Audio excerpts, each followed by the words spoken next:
नमस्कार, खबर मध्य प्रदेश में आपका स्वागत है। मैं हूं आपके साथ भावना त्रिपाठी। रुक करेंगे प्रदेश के तमाम बड़ी खबरों की ओर। शिवपुरी में मंत्री ज्योतिरादित्य सिंधिया के काफिले पर मधुमक्खियों ने हमला कर दिया। मंत्री ज्योतिरादित्य सिंधिया सेलिंग क्लब भ्रमण के लिए जा रहे थे, तभी अचानक से मधुमक्खियों ने पूरे अमले पर हमला कर दिया। आपको बता दें कि ज्योतिरादित्य सिंधिया शिवपुरी में एक उद्घाटन कार्यक्रम में पहुंचे थे। वहां मधुमक्खियों ने करीब 1 दर्जन लोगों पर हमला बोला, तो वहीं सुरक्षा कर्मियों ने किसी तरह उनको बाहर निकाला। शिवपुरी में सिंधिया के काफिले पर मधुमक्खियों ने हमला कर दिया।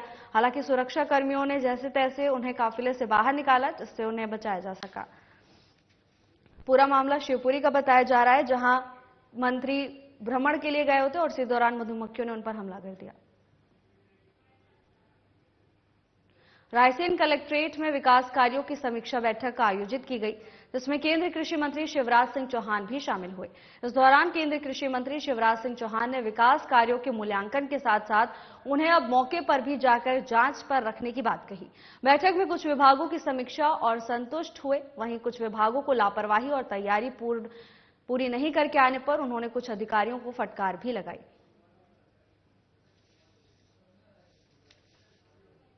और इसी संकल्प की पूर्ति के लिए आज हमने जनप्रतिनिधि मित्रों के साथ जिले के अधिकारियों से चर्चा की है। प्रमुख रूप से 2 चीजें। एक, जो जारी योजनाएं हैं उन योजनाओं का ठीक क्रियान्वयन। भारत सरकार की जितनी योजनाएं, चाहे प्रधानमंत्री आवास योजना हो, प्रधानमंत्री किसान सम्मान निधि हो, प्रधानमंत्री ग्राम सड़क योजना हो, आजीविका मिशन की योजना हो, शहरी आवास का सवाल हो, कृषि से संबंधित योजनाओं का लाभ हो, आज अनेकों योजनाओं की जिनकी सूची आपको उपलब्ध करवा देंगे। आज हमने समीक्षा की है। जल जीवन मिशन भी बहुत महत्वाकांक्षी योजना है, उसकी भी हमने समीक्षा की है। फिर सॉइल हेल्थ कार्ड जैसे विषय जो कृषि के उत्पादन को बढ़ाने में बहुत सहयोगी है, आयुष्मान भारत योजना, अनेकों योजनाओं पर हमने आज चर्चा की है। और चर्चा करके अब तक जो प्रगति है, लक्ष्य क्या थे, लक्ष्य की पूर्ति किस सीमा तक हुई है, उस पर हमने चर्चा की है। कुछ योजनाओं के क्रियान्वयन पर हमें संतोष है और कुछ ऐसी है जिनमें सुधार की बहुत गुंजाइश है। सब पॉइंट आउट की है, अफसरों को निर्देश दिए हैं। केंद्रीय कृषि और किसान कल्याण मंत्री शिवराज सिंह चौहान शनिवार को रायसेन स्थित वन परिसर में आयोजित लखपति दीदी सम्मेलन कार्यक्रम में शामिल हुए। सम्मेलन में सांसद दर्शन सिंह चौधरी, जिला पंचायत अध्यक्ष यशवंत मीणा, सांची विधायक डॉक्टर प्रभुराम चौधरी सहित स्थानीय जनप्रतिनिधि भी मौजूद रहे। केंद्रीय मंत्री शिवराज सिंह चौहान ने लखपति दीदियों को संबोधित करते हुए कहा कि महिला सशक्तिकरण का काम, बहनों के कल्याण का काम तेजी से हो रहा है। प्रधानमंत्री नरेंद्र मोदी मां, बहन और बेटियों के सम्मान के लिए, उनकी आर्थिक उन्नति के लिए संकल्पित हैं। उन्होंने दीदियों को संबोधित करते हुए कहा कि मेरा तो जिंदगी का मिशन ही बहनों की जिंदगी बदलना। उन्होंने इसके साथ ही कहा कि जिंदगी तब बदलती है जब हम सशक्त होते हैं। राज्य सरकार की योजना अब लखपति दीदी प्रधानमंत्री जी के हृदय का कार्यक्रम है और मुझे विभाग की जवाबदारी मिली है। केंद्र सरकार की योजनाएं भी और यहां मोहन जी के नेतृत्व में राज्य सरकार की योजनाएं, आजीविका मिशन की जो हमारी चल रही है, उससे दीदियों की आजीविका बढ़ रही है और हमारी 15,000 से ज्यादा लखपति दीदी अकेले रायसेन जिले में है। और अभी सब दीदियों ने तय किया गरीब नहीं रहेंगे। अलग अलग काम शुरू करके आम आमदनी बढ़ा के लखपति बनेंगे, 1 लाख रुपया से ज्यादा हर साल कमाएंगे। और हमने संकल्प किया है कि रायसेन जिले में कोई दीदी ऐसी नहीं रहेगी जो आजीविका मिशन से ना जुड़ी हो, स्व सहायता समूह में शामिल ना हो। सबको साथ जोड़ेंगे, ट्रेनिंग देके, और सबको आजीविका की गतिविधियों से जोड़ के सबको लखपति बनाएंगे। जो दीदियां अभी तक स्व सहायता समूह में नहीं आई, तो स्व सहायता समूह बना के उनको उनमें शामिल करेंगे ताकि कोई गरीब ना रहे। उनको ट्रेनिंग देके उनके समूह को गतिविधियों से जोड़ेंगे, आजीविका की गतिविधियों से, ताकि सब दीदियों की आमदनी बढ़े। और अभी तक जो काम कर रही है उसके अलावा प्रोसेसिंग के और बड़े काम से भी दीदियां जुड़ेंगी। रायसेन जिले के विश्व प्रसिद्ध पर्यटन नगरी सांची के चैत्यगिरी विहार मंदिर में 2 दिवसीय सांची महाबोधि महोत्सव का शुभारंभ किया गया। भगवान गौतम बुद्ध के परम शिष्य महामोदग्लायन और सारीपुत्र की पवित्र अस्थियों की पूजा अर्चना के साथ महोत्सव का शुभारंभ हुआ। अस्थि कलश की पूजा अर्चना में कैबिनेट मंत्री प्रहलाद पटेल और उनके साथ बौद्ध सोसाइटी के चीफ विमल नायक भी मौजूद रहे। तो वहीं पवित्र कलश को कड़ी सुरक्षा के बीच निकाला गया। इसके बाद कलश को विधिवत पूजा अर्चना की गई और श्रद्धालुओं के लिए दर्शन के लिए रखा गया। इससे पूर्व वियतनाम के दल द्वारा भगवान गौतम बुद्ध की शोभा यात्रा निकाली गई। ये यात्रा सांची रेलवे स्टेशन के पास स्थित महाबोधि सोसाइटी से शुरू होकर चैत्यगिरी विहार तक पहुंची। देश विदेश में बड़ी संख्या में बौद्ध श्रद्धालु इस महोत्सव में शामिल हुए।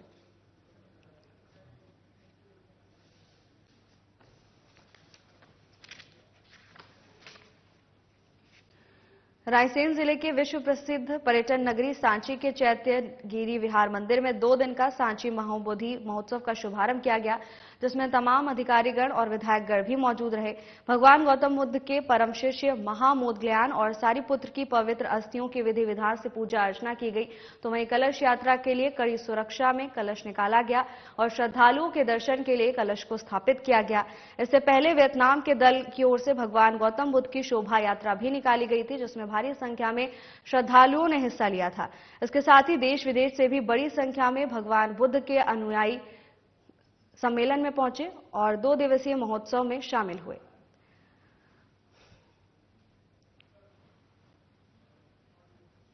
बुद्ध का संदेश एक ही मैं समझती हूँ कि शांतिपूर्ण देश के लिए बहुत जरूरी है।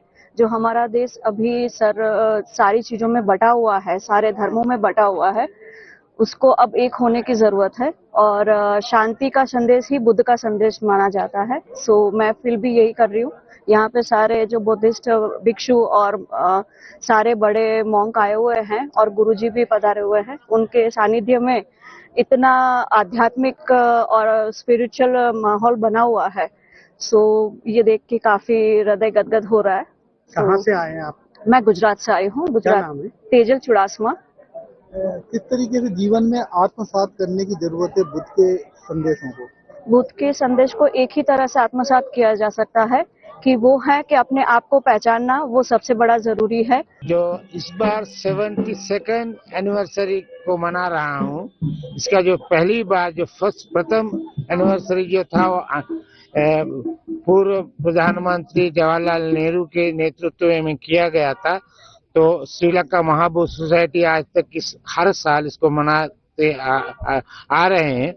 इस बार विशेष तौर पर भारत के प्रधानमंत्री श्री मोदी जी ने उनका संदेश भी भेजा है। आज शाम को उसको पढ़ा जाएगा और उसके बाद पूरा मध्य प्रदेश शासन और यहाँ के चीफ मिनिस्टर सब लोग इस महोत्सव को सक्सेस करने के लिए सभी सहयोग महाबोधि सोसाइटी को दिए जा रहे हैं। सांची महोत्सव में जब मैं देश का कल्चर मिनिस्टर था तब मुझे पहली बार महाराज जी के सानिध्य में आने का मौका मिला था। ये मेला नहीं है, वास्तव में एक पवित्र दिन है, जिस दिन न सिर्फ भारत के बल्कि भारत से बाहर के लोग आकर उन स्मृतियों को भी एक बार याद करते हैं और उन पवित्र अस्थियों के दर्शन भी करने का मौका मिलता है। साल का ये पहला ही अवसर होता है, एक साल में एक बार। और इस बीच में मैं आदरणीय मोदी जी को जरूर स्मरण करूंगा कि बीच में जो जनभावनाएं होती हैं, उस नाते इन हस्तियों को भी बाहर पहुंचाकर उन श्रद्धालुओं के मन को संतोष दिया है और मुझे लगता है यही परिवार का भाव है। बरेली नगर परिषद वार्ड क्रमांक 9 में पार्षद का उपचुनाव होना था।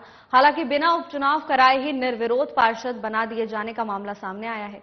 जानकारी के अनुसार आपको बता दें कि क्षेत्र मंत्री का क्षेत्र है, इसके बाद भी बिना चुनाव निर्विरोध पार्षद बना दिया गया है। हालांकि चुनाव के लिए बीजेपी और कांग्रेस समेत कई पार्टी के उम्मीदवारों को टिकट दिया गया था, इसके बाद भी एक निर्दलीय प्रत्याशी को निर्विरोध पार्षद बना दिया गया, जिससे मतदाताओं में रोष व्याप्त है। मतदाताओं में आक्रोश देखने को मिल रहा है। मतदाताओं का कहना है कि उनके मतों का हनन मंत्री के क्षेत्र में किया गया है। मतदाताओं सहित वरिष्ठ नागरिकों का कहना है कि प्रजातंत्र में और मंत्री के क्षेत्र में लोकतंत्र का हनन निर्दलीय प्रत्याशी को पार्षद बनाकर किया गया है।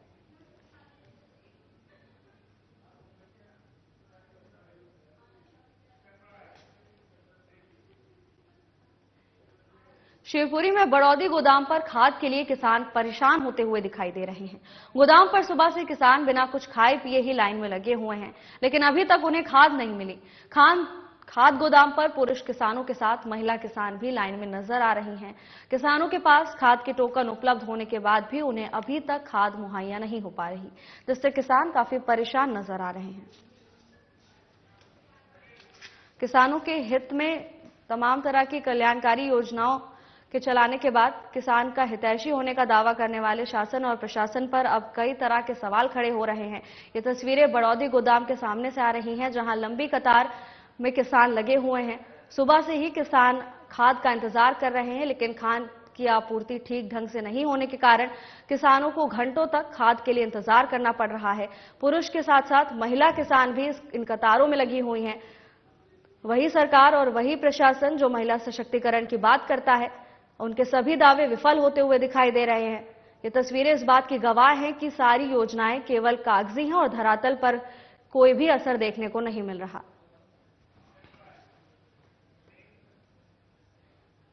चुनाव जीतकर पहली बार अलोट पहुंचे सांसद अनिल फिरोजिया और विधायक चिंतामणि मालवीय ने नगर में 2 करोड़ की लागत के विभिन्न कार्यों का भूमि पूजन कर शहर को बड़ी सौगात दी है।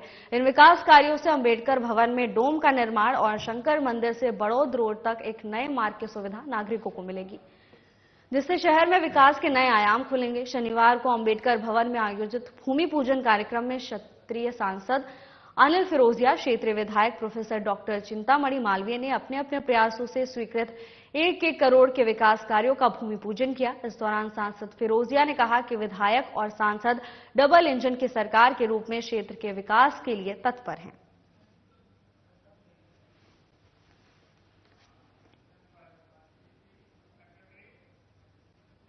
सीहोर जिले के विकासखंड भैरुंदा के ग्रामीण क्षेत्र में शिक्षा व्यवस्था का बुरा हाल है। विद्यालय में शिक्षकों का समय से ना पहुंचने का सिलसिला लगातार जारी है, जिससे बच्चों की पढ़ाई प्रभावित हो रही है। उसके बाद भी लापरवाह शिक्षकों के खिलाफ कार्रवाई महज खानापूर्ति देखी जा रही है।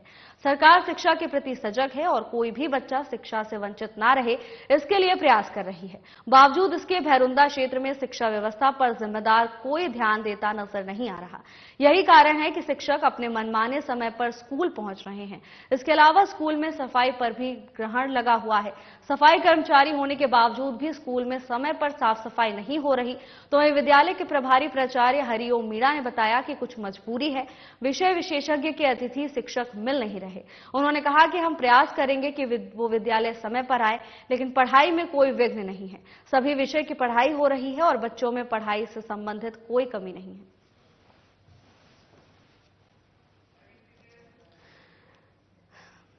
सीहोर के विकासखंड भैरुंदा के ग्रामीण क्षेत्र में शिक्षा व्यवस्था का हाल बेहाल नजर आ रहा है। कई बच्चों की भविष्य की जिम्मेदारी जिन शिक्षकों पर है, उन्हें स्कूल आने का समय ही नहीं पता है। शिक्षक खुद देरी से विद्यालय पहुंचते हैं, जिसके चलते विद्यार्थियों को नुकसान उठाना पड़ता है। इतना ही नहीं, स्कूल में सफाई व्यवस्था का भी अभाव देखने को मिला। सफाई कर्मचारी के होने के बावजूद स्कूल में गंदगी फैली रहती है, जिससे बच्चों के स्वास्थ्य पर बुरा असर पड़ता है। तो वहीं प्रधानाचार्य का कहना है कि स्कूल में सभी तरह की सुविधाएं उपलब्ध हैं। हालांकि विषय शिक्षक का ना मिल पाना थोड़ी दुविधा जरूर उत्पन्न करता है। प्राचार्य का कहना है कि सभी बच्चों की पढ़ाई समय पर हो रही है, बच्चों को सभी विषय का ज्ञान मिल रहा है, लेकिन सवाल फिर भी खड़ा होता है कि निर्धारित शिक्षक समय पर स्कूल क्यों नहीं पहुंच रहे और स्कूल में गंदगी क्यों पसरी हुई है।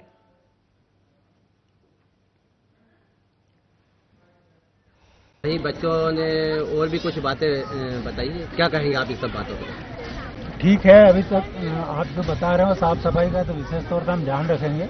जैसे अभी कुछ दिन पहले हमारे जो यहाँ के व्रत थे वो चुनाव में उनकी ड्यूटी लग गई थी, तो अगर साफ सफाई की बात है तो अगली बार हम विशेष ध्यान रखेंगे। चुनाव की ड्यूटी की अगर बात करें तो 13 नवंबर को चुनाव संपन्न हो गए थे, 14 से व्रत अगर आ गए हैं तो आज अपने पास 29 तारीख 28-29 तारीख हो गई, करीबन 10-15 दिन का समय मिला। क्या इसमें अपन सफाई नहीं करवा पाए? नहीं, सफाई है ना, ग्राउंड की वगैरह इधर पूरी सफाई। क्लास में तो ऐसे कभी कभी बच्चे इतने सारे हैं जाते हैं, जैसा अभी हम सुबह से उनको रिमेडियल क्लास लग रही है तो कुछ बच्चे भूखे आते हैं, तो हो सकता है वहाँ पे कुछ कचरा मिला होगा, तो विशेष तौर पर हम और भी अगर डस्टबिन भी रखी हुई है तो बच्चों ने यदि बोल दिया होगा तो हम विशेष उसमें सुधार करेंगे। जैसे राष्ट्रीय के जो गुटखा पाउच जो होते हैं जर्दे के, वो भी कुछ क्लासों में मिले हैं या अपने प्रांगण में देखते जा रहे हैं, ये क्या कारण है? क्या बच्चे या अन्य टीचर वगैरह कोई लोग? नहीं, अन्य से मतलब ये शाम की घड़ी यहाँ पे बहुत सारे फालतू लोग भी आते हैं, तो हो सकता है उधर खिड़की भी टूटी हुई है, तो वो खिड़कियों को हम ठीक कराएंगे, उधर से फेंक दिया होगा। शाम को जो बाहरी लोग आते हैं तो राष्ट्रीय पाउच, यहाँ तक कि हमने इस बारे में टीआई सर को बताया, एक सेमिनार रखा, तो इस बारे में हमने उनको अवगत कराया, तो उसमें भी हम सुधार करेंगे। प्यून की, जैसे आपके प्यून की बात मानी जाए तो उनका कहना है कि कुछ स्टूडेंट भी यहाँ पाउच या गुटखा का उपयोग करते हैं, क्या ऐसा है? अरे नहीं, हम प्रयास यही करते हैं, हम प्यार में बच्चों को जेब चेक करते हैं। टीचर्स से भी हमने कह रखा है कि भैया चेक करें अपन, और अगर ऐसा है तो हम उसमें सुधार करेंगे, और कल से हम और एक टीचर की अलग से नियुक्ति लगाएंगे और बराबर हम चेक करेंगे। जैसे अभी आपने बताया 10 से 15 टीचर हैं यहाँ पे, लेकिन आज 6-7 ही नजर आ रहे हैं, बाकी टीचर नजर नहीं आ रहे, क्या कारण है? नहीं सर, 6-7 नहीं है, 2 टीचर हमारे प्रशिक्षण में गए हुए हैं। इस प्रकार की कोई भी परीक्षा नहीं है ना? अभी योगेश भाई ने करवाया। कब करवाया? पहले अभी 2-4 रोज पहले सबको समझा दिया। तो उसके बाद भी सब पाउच पड़े हैं?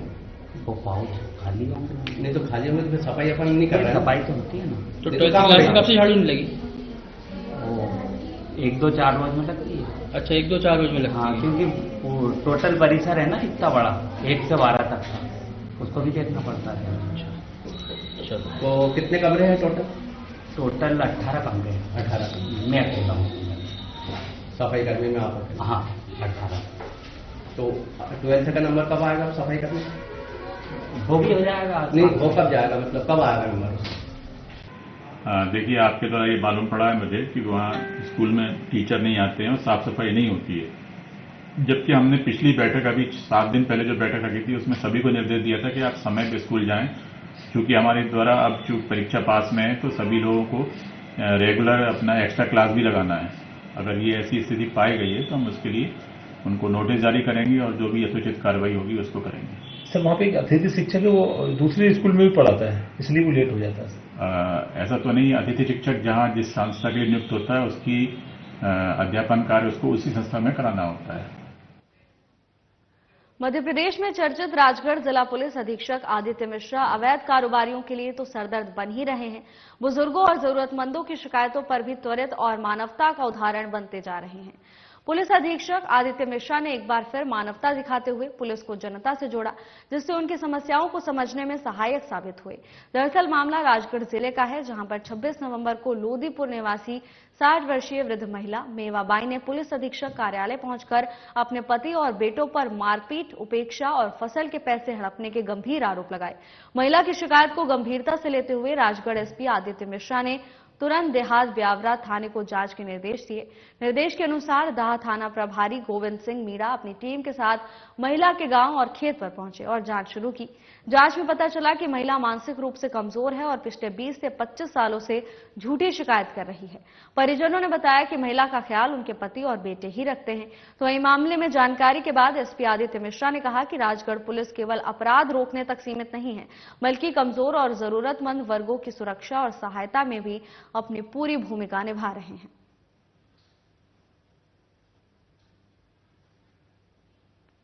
परिजनों से पूछताछ की गई, इनमें सभी ने बताया कि महिला 20-25 साल से लगातार परिवार की शिकायत करती है और इसके साथ कोई मारपीट नहीं करता है और सभी लोग अच्छे से रखते हैं। इसके बावजूद भी ये बार बार शिकायत करते हैं। मानसिक रूप से परेशान हैं जो बार बार शिकायत। महान समाज सुधारक महात्मा ज्योतिबा फुले के महापरिनिर्वाण दिवस पर उन्हें श्रद्धांजलि दी गई। इस अवसर पर स्थानीय नगर मुख्यालय के हृदय स्थल डॉक्टर अंबेडकर पार्क में उपस्थित होकर स्थानीय समाज सेवियों के द्वारा पुष्प अर्पित कर दीप प्रज्वलित करते हुए महात्मा ज्योतिबा फुले के जयकारे लगाए गए। उक्त श्रद्धांजलि कार्यक्रम में मरार माली समाज संगठन बैहर ब्लॉक के अध्यक्ष दूली चंद दीवान, वरिष्ठ समाज सेवी ML चौरे, बाबू साजुनदास बोरकर, GS गजभिया, आदिवासी विकास परिषद के सचिव सुख सिंह नेताम, युवा समाज सेवी राजा बोरकर, एडवोकेट सुनील बेले, संजय लाखड़े, सानू गजभिये, सिद्धार्थ मेश्राम, प्रिया गजभिये सहित अन्य लोग उपस्थित थे।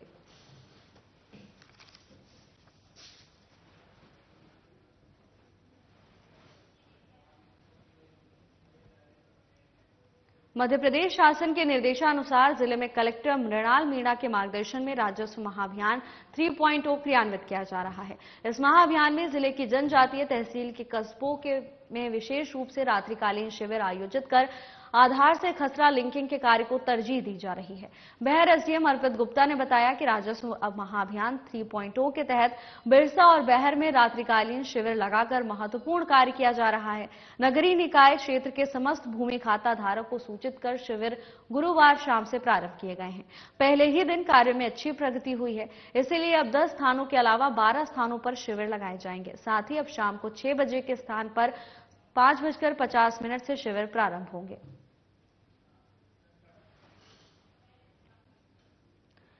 मध्य प्रदेश में चर्चित राजगढ़ जिला पुलिस अधीक्षक आदित्य मिश्रा अवैध कारोबारियों के लिए सिरदर्द बनते जा रहे हैं। साथ ही बुजुर्गों और जरूरतमंदों की शिकायत पर त्वरित कार्रवाई कर मानवता का उदाहरण भी बनते जा रहे हैं।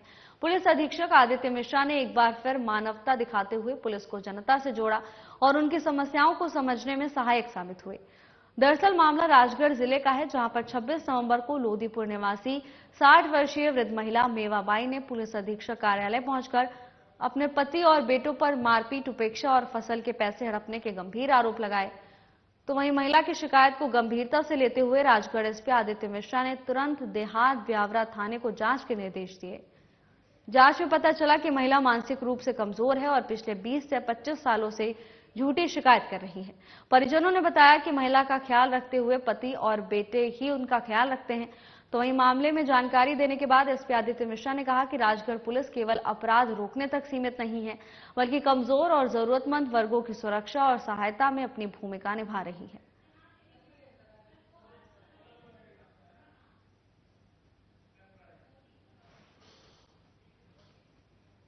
प्रधान जिला एवं सत्र न्यायाधीश और अध्यक्ष जिला विधिक सेवा प्राधिकरण रतलाम उमेश पांडव के निर्देशानुसार मीडिएशन सेंटर आलोट में संदीप कुमार सोनी, अतिरिक्त जिला न्यायाधीश आलोट के द्वारा लोक अदालत में अधिक से अधिक प्रकरणों में नोटिस तामीली करवाए जाने हेतु पुलिस अधिकारियों और विद्युत विभाग के अधिकारियों और कर्मचारियों के साथ बैठक का आयोजन किया गया। बैठक में रेगुलर क्रिमिनल प्रकरण एवं विद्युत अधिनियम से संबंधित प्री लिटिगेशन के प्रकरणों को अधिक से अधिक संख्या में निराकरण किया जा सके, इसके संबंध में निर्देशित किया गया। इस अवसर पर व्यवहार न्यायाधीश वरिष्ठ खंड अनुप्रिया पराशर त्रिपाठी, प्रथम व्यवहार न्यायाधीश कनिष्ठ खंड मधुबाला सोलंकी, द्वितीय व्यवहार न्यायाधीश कनिष्ठ खंड गवेंद्र सिसोदिया, तृतीय व्यवहार न्यायाधीश कनिष्ठ खंड आलोट समीक्षा सिंह, अनुविभागीय अधिकारी सहित अन्य कर्मचारी और अधिकारी उपस्थित रहे।